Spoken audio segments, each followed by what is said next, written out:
Stop. Regarde ça. Malgré son cancer, elle donnait la joie de vivre. Elle était toujours rayonnante, toujours coquette. Donc c'est pas dans ses funérailles, son propre mari va venir s'habiller, André, un microbe, André, un va-nu-pied. Là, les pantalons qu'il a portés là, ça c'est quoi ça? C'est quelle tenue ça là? Il y a des personnalités qui vont venir te saluer, des trucs, tu t'habilles, André, un délinquant.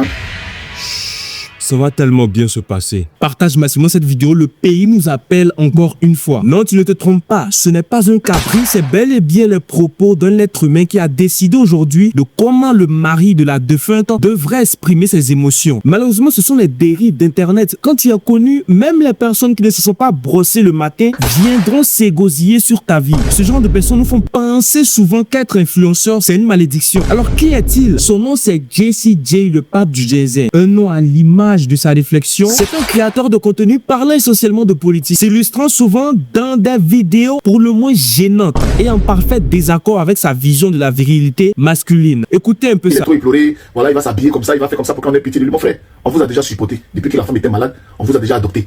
Donc faut pas venir te jouer les maris éplorés, t'habiller comme un bohémien. Non, s'il vous plaît, moi je suis pas dans ça. Ok?